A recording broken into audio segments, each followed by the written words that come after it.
오늘 본문은 명백하게 찬양시입니다. 그런데 조금 다른 측면이 있는 것은 뒤쪽에 반드시 이제 찬양에 관련된 것만 있지 않고 이제 시편 95편의 후반부에 우리는 보통 이런 것을 이제 예언적 신탁이라고 얘기하지만 어떻게 보면 신명기적인 축복과 저주가 들어가 있기 때문에 조금은 특별한 찬양시이기도 합니다.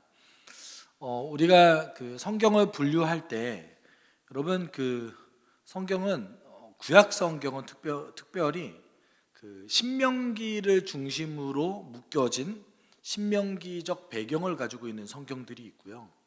그 다음에 역대기의 사고관을 가진 역대기적 배경을 가지고 있는 역대상, 역대하가 있습니다. 혹시 어떤 차이가 있는지 아십니까? 모르셔도 괜찮아요. 그럼 대부분은 사실 신명기적이겠죠.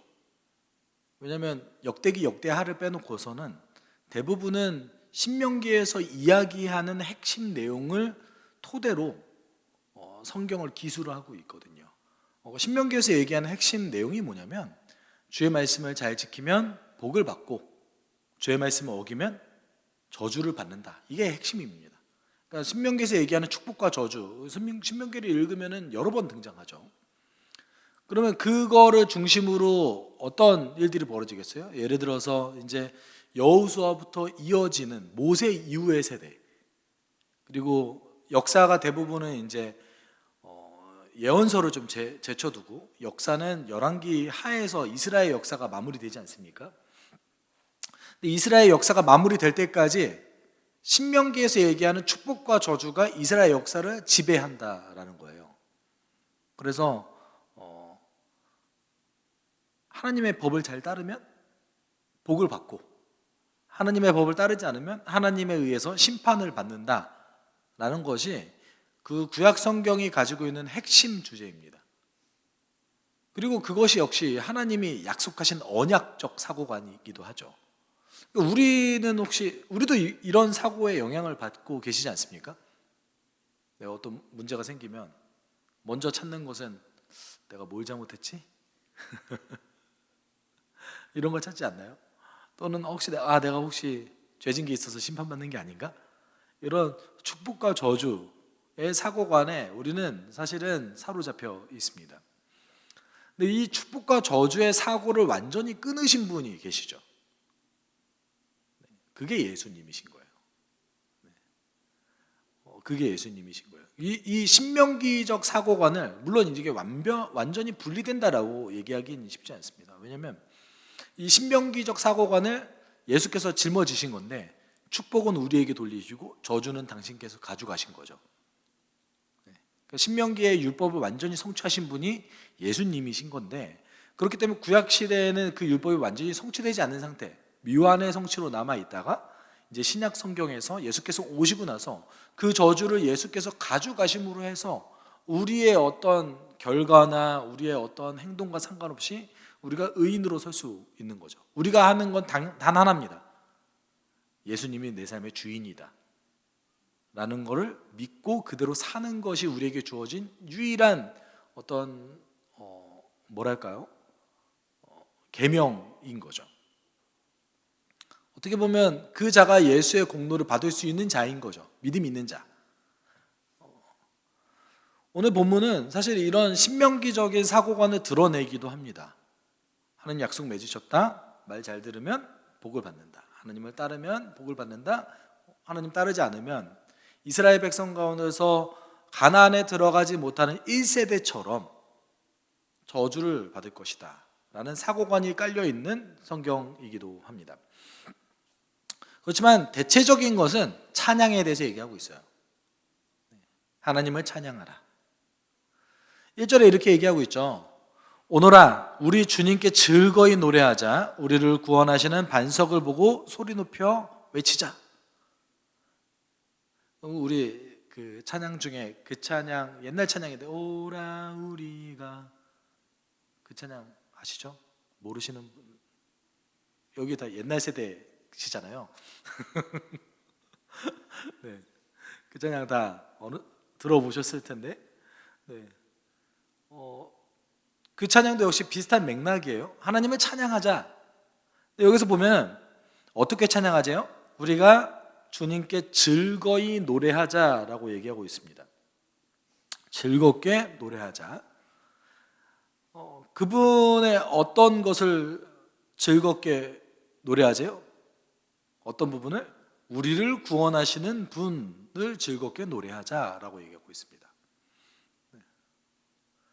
우리가 이거를 다르게 얘기하면 찬양하자도 될 수 있을 것 같습니다. 즐겁게 찬양하자 또는 그분을 높이자 라고 얘기하고 있습니다. 그럼 어떻게 높여야 되냐라고 놓고 봤을 때 2절이 어떻게 높여야 되는지에 대해서 얘기하고 있어요. 찬송을 부르며 그의 앞으로 나아가서 노래가락에 맞춰 그분께 즐겁게 소리 높여 외치자. 전 개인적으로 이 번역 굉장히 아쉽습니다. 어떻게 아쉽냐면 원래 정확한 번역은 이 번역입니다. 감사로 그의 존재 앞에 나아가며 기쁨으로 그에게 시를 외치자. 이게 2절입니다. 그러니까 동사가 2개 있어요. 우리가 그분의 존재 앞에 나아가자. 우리가 그분께 외치자. 근데 어떤 태도로 나아가고 어떤 태도로 외치냐, 이게 중요하죠. 어떤 태도로 외치는 거예요? 감사함으로 외치고, 그 다음에 어떤 태도로 감사함으로 하나님께 나아가고, 어떤 태도로 외치는 거예요? 기쁨으로 시를 외치자. 이게 이제 2절입니다. 그러니까 하나님을 즐겁게 찬양하는 것, 하나님을 즐겁게 노래하는 행위가 무엇이냐라고 놓고 봤을 때 2절이 그것을 조금 더 깊게 설명하고 있는데, 하나님의 존재 앞에 나아가는 것과 하나님께 나의 고백을 외치는 것이 찬양이다라고 얘기하고 있는 거예요.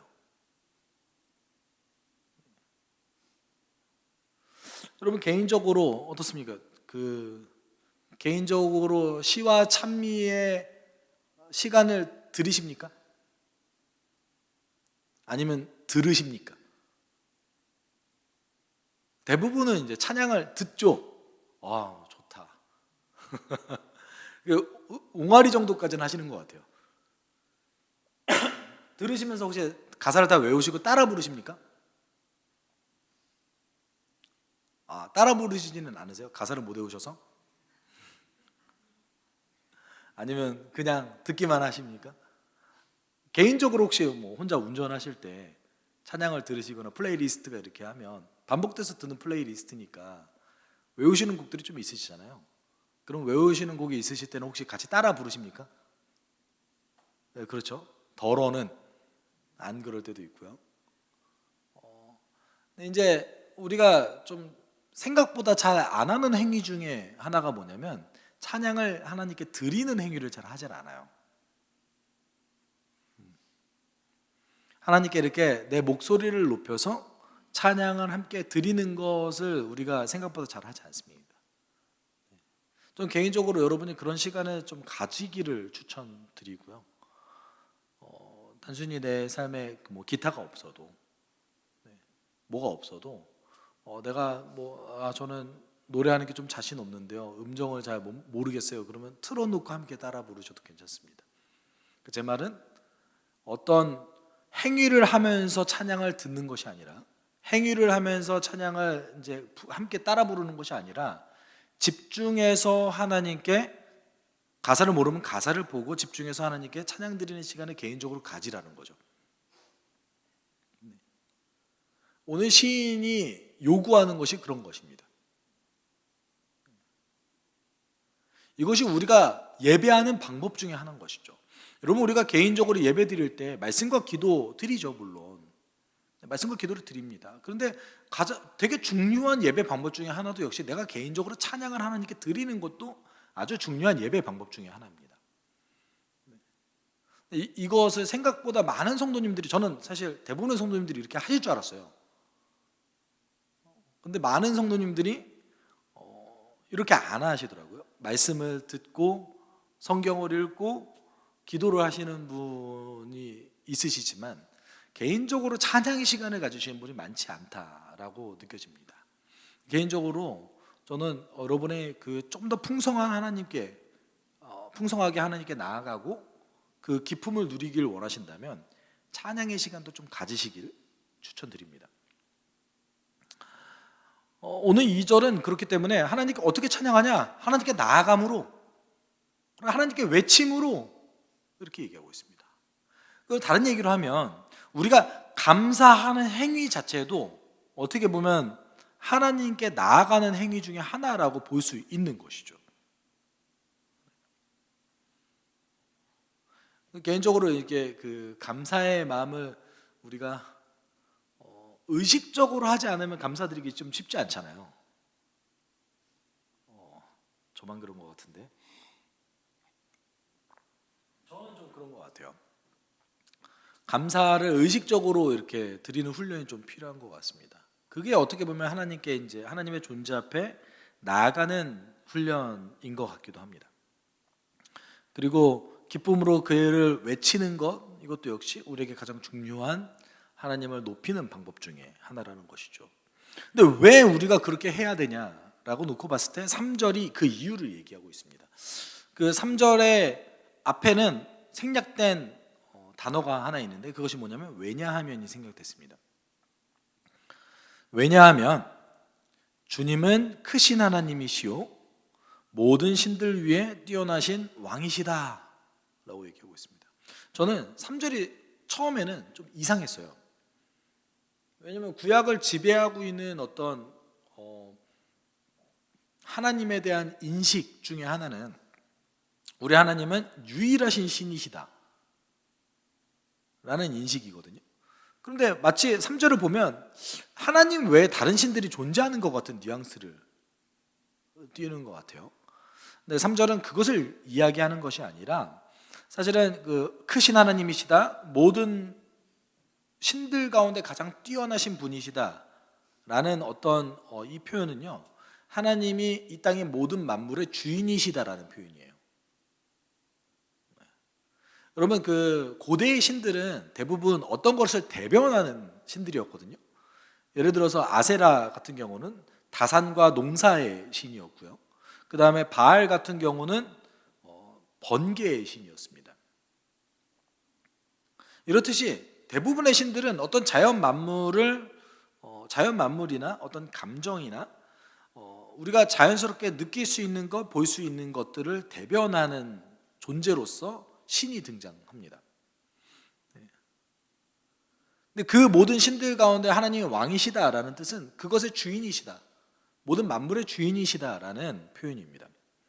그러면 하나님이 모든 만물의 주인이시기 때문에, 그리고 가장 크신 분이시기 때문에, 창조주이시기 때문에 우리가 찬양해야 됩니다 라는 표현 안에 숨겨진 것이 무엇이 있냐면 하나님이 내 삶에도 주인입니다 라는 표현이 숨겨져 있는 거예요.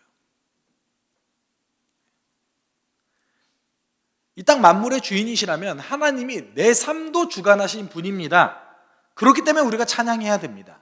그렇기 때문에 우리가 감사로 그분의 존재 앞에 나아가야 되고, 그렇기 때문에 우리가 기쁨으로 하나님께 내 고백을 외칠 수 있어야 합니다 라는 것이 오늘 시인의 주장인 거예요. 제가 이제 3절의 표현이 하나님이 온 땅의 주인이시고 온 만물을 주관하신 분이시라고 말씀드렸죠. 그것을 이제 부연 설명하고 있는 것이 4절 5절인 거예요. 4절 5절 이렇게 부연하잖아요. 땅의 깊은 곳도 그 손 안에 있고 산의 높은 꼭대기도 그의 것이다. 바다도 그의 것이며 그가 지으신 것이다. 마른 땅도 그가 손으로 빚으신 것이다. 지금 3절의 표현이 정확하게 이 땅 모든 만물이 하나님 것이다 라는 것을 주장하고 있는 것이죠. 그것이 우리가 찬양해야 될 이유다 라는 거예요. 또는 우리가 좀 다른 의미로 생각해 봅시다. 하나님이라는 존재가 이 땅에 있는 모든 만물보다 가치가 있기 때문에 그분을 찬양해야 된다라는 말도 성립될 수 있습니다. 모든 것이 그분으로부터 나왔고 모든 것이 그분이 주관하신다. 그 말은 이 모든 것보다 그분이 더 가치 있는 분이다 라는 것을 뜻하죠. 여러분 혹시 그 책 읽어보셨는지 모르겠는데 원래는 원래 영어로는 Truth Virtue라는 이제 책명인데 조나단 에드워즈가 썼던 천지창조의 목적이라는 책이 있습니다. 한글로는 그렇게 번역됐어요. 얇습니다. 아주 얇은 책인데 조나단 에드워즈가 천지창조의 목적 중에 하나를 뭐로 두냐면 하나님이 높임받는 것이라고 둡니다. 그러니까 이 땅 모든 만물 중에서 하나님 자체가 가장 가치가 있기 때문에 우리는 그 하나님을 섬기고 하나님을 찬양할 마땅한 명분과 이유가 있다라고 표현하죠.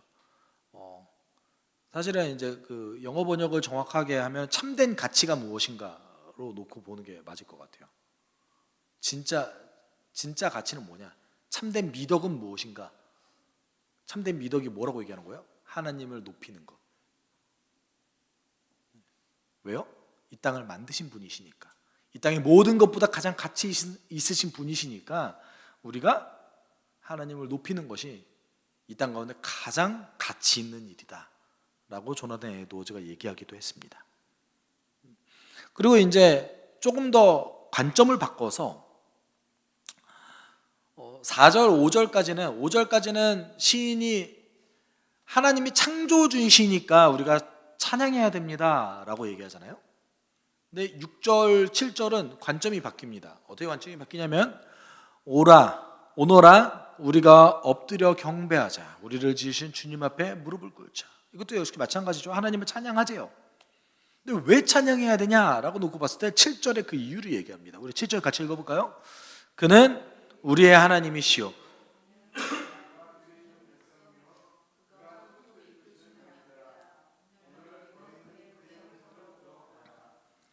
왜 찬양해야 된대요? 여기도 마찬가지로 7절에 왜냐하면이 생략됐어요. 가끔 이제 여러분 이제 시편을 강의하다 보니까 찾는 방법이 생겨요. 어떤 주장이 있잖아요. 시편에서 어떤 주장이 있는데 마치 이 주장하는 것에 뭐 하자라고 얘기하는 그것에 대한 부연 설명 같아요. 그러면 왜냐하면이 생략되어 있을 가능성이 매우 높습니다. 저도 한글 성경 읽다가 여기 뭐 생략된 것 같은데 그래서 찾아보면 꼭 왜냐하면이 생략됐어요. 저도 오늘 이제 3절 읽다가 갑자기 이렇게 나올 리가 없는데 왜냐하면이 생략됐고 6절에서 찬양하자. 그렇지 찬양하자.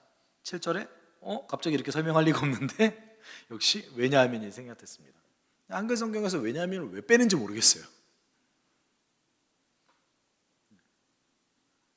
쉬운 성경에는 뺐는지 안 뺐는지 제가 확인하진 않았는데 적어도 제가 확인한 대부분의 성경은 왜냐하면이 생략됐습니다.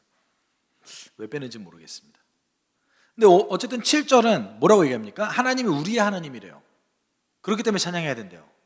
그리고 우리가 그분의 백성이래요.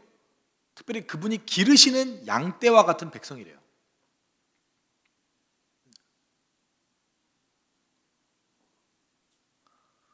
여러분 이게 어떤 의미를 가지고 있을까요? 처음에는 창조주 하나님을 찬양하자라고 얘기했어요. 그분이 창조주이니까 그분이 온 만물의 주인이니까 찬양하자라고 얘기했거든요. 여러분 항상 창조주 하나님을 높이면 쌍으로 등장하는 개념이 하나 더 등장합니다. 우리를 구원하시는 그분이 우리를 백성 삼아 주셨다라는 것은 항상 강조하는 부분이 있습니다. 무엇을 강조하냐면 하나님이 이스라엘을 선택했고 이스라엘과 약속을 맺으셨고 이스라엘을 백성 삼아 주셨다. 그리고 이스라엘의 하나님이 돼 주셨다. 라는 구속주 하나님에 대한 찬양인 거죠.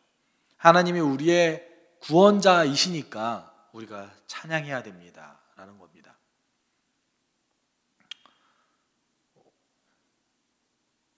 다른 얘기로 하면 앞서 얘기한 거는 하나님이 우리가 생각하는 모든 것 중에서 가장 가치 있는 분이기 때문에 찬양해야 됩니다. 첫 번째고요. 또 찬양의 이유가 뭐예요? 하나님이 나를 구원하셨기 때문에 찬양해야 됩니다. 이런 거죠. 예레미야 31장 33절에서 예레미야 선지자가 이렇게 얘기했습니다. 그러나 그 시절이 지난 뒤에 내가 이스라엘 가문과 언약을 세울 것이니 나는 나의 율법을 그의 가슴 속에 넣어주며 그들의 마음판에 새겨 기록하여 나는 그들의 하나님이 되고 그들은 나의 백성이 될 것이다. 나 주의 말이다. 그러니까 약속을 맺으셨다라는 말은 하나님 입장에서는 내가 이제 너한테 관여하겠다. 내가 너를 이제 신경 쓸 거다. 내가 너를 주관하겠다. 내가 너를 살리겠다. 라는 하나님의 의지의 표현이신 거죠. 인간은 단 한 번도 하나님과의 약속을 지켜본 적이 없어요. 제대로 지킨 적이 없습니다. 물론 순간적으로 조금씩 지켜봤지만 지속적으로 하나님의 약속을 지킨 적이 없습니다. 그런 다른 얘기로 하면 하나님이 우리와 약속을 맺어주셨다라는 그 말 하나 자체로 다 해주시겠다라는 것을 뜻하기도 합니다. 예수께서 하신 행위가 그런 거 아니겠습니까? 여러분, 하나님이 우리의 하나님이 된다는 것, 다르게 얘기하면 하나님이 나의 하나님이 된다는 것은 예레미야의 오늘 말씀과 같이 하나님이 지금 마치 억지로 가슴에 새겨놓고 억지로 가슴에 넣어준다라고 얘기하고 있잖아요. 하나님의 법을. 이제 내가 너의 주인이 되겠다. 너가 내 말을 잘 따르지 않는다 할지라도 너의 가슴 속에 내가 새겼으니 나는 너의 하나님이다 라고 선언하시는 것과 같습니다. 그렇기 때문에 우리가 어떻게 해야 된다? 찬양해야 된다라고 오늘 본문 속에서 이야기하고 있습니다. 여러분, 찬양의 의미를 살펴봤을 때 우리는 찬양을 찬송 부르는 것으로 단지 생각할 때가 있습니다. 그렇지만 우리의 삶 자체가 찬양이 되어야 된다라는 어떤 명제 안에는 무엇이 있냐면 하나님이 이 땅을 만드셨고 하나님이 나를 선택해서 불러주셔서 당신의 백성 삼아주셨기 때문에 나는 당신을 높이는 삶을 살아가겠습니다 라는 것이죠. 우리의 찬양의 의미는 거기서 찾아야 됩니다.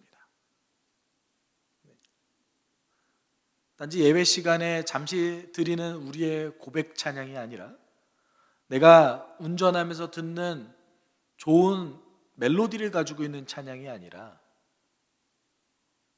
나의 삶으로서 하나님을 높이는 것, 하나님이 이 땅을 만드셨기 때문에 하나님이 나를 선택하셨기 때문에 내가 당신을 높입니다 라는 우리의 삶의 목적이기도 한 것이죠. 여러분, 우리의 삶에는 목적이 있습니다. 아주 뚜렷한 목적이 있습니다. 그 중에 하나를 꼽자면 하나님을 높이는 것이죠. 그리고 하나님을 높이는 가장 중요한 행위 중에 하나는 무엇입니까? 하나님 나라 복음을 전수하며 살아가는 거예요. 부인할 수 없는 목적이 있습니다. 우리의 삶에는. 근데 이 목적과 부르심을 우리가 있는 순간에 찬양은 단지 우리가 드리는 어떤 취미생활 중에 하나도 될 수 있습니다. 하나님을 높여드리는 예배는 단지 나에게 위로와 평안만을 주는 어떤 행위로 전락할 수도 있습니다. 왜냐하면 우리가 부르심을 이루었을 때 그렇게 된다는 거예요. 우리의 찬양에는 반드시 의미가 있습니다. 어떤 의미입니까? 나를 지으시고 나를 선택하신 그분을 높이는 것이죠. 저는 우리의 삶이 물론 이것을 우리가 완벽하게 그렇게 살아갈 수 있느냐 이런 것과 상관없이 그거를 계속 고민하면서 살아가는 삶이 참 의미 있다고 생각합니다. 이제 2023년 거의 다 지나가고 있습니다. 언제 이렇게 지나가는지 모를 정도로 빠르게 지나갔어요. 단지 반복되는 1년이 지나갔을 뿐이지만 그렇지만 우리가 연말에 지나갈 때 항상 고민하는 것이 있지 않습니까? 우리의 1년을 돌아보게 되죠. 이 1년의 삶 가운데 하나님은 여러분에게 어떤 분이셨습니까? 하나님은 여러분의 창조 주셨습니까? 여러분의 구속 주셨습니까? 여러분의 주인이 되셨습니까? 우리는 2023년을 하나님과 어떻게 동행했는지를 돌아보는 시간을 이제 가지지 않겠습니까? 그때 오늘 본문이 여러분에게 내가 다시 하나님을 찬양하는 삶을 좀 살아갔으면 좋겠습니다. 하나님을 높이는 삶을 살겠습니다라고 결단하는 본문이 되었으면 좋겠습니다. 여러분, 우리 지금 함께 기도할 때 하나님, 당신이 나의 창조주이시고 당신이 나를 만드셨고 당신이 나를 선택하셔서 지금까지 불러주셨습니다. 내가 당신을 높이는 삶을 살 수 있게 나를 인도해 주십시오. 단지 마음으로만 얘기하는 것이 아니라 나의 삶과 나의 행위로 하나님을 높일 수 있게 나를 도와주십시오. 나를 인도해 주십시오. 우리가 지금 이 순간 이렇게 함께 기도하도록 하겠습니다.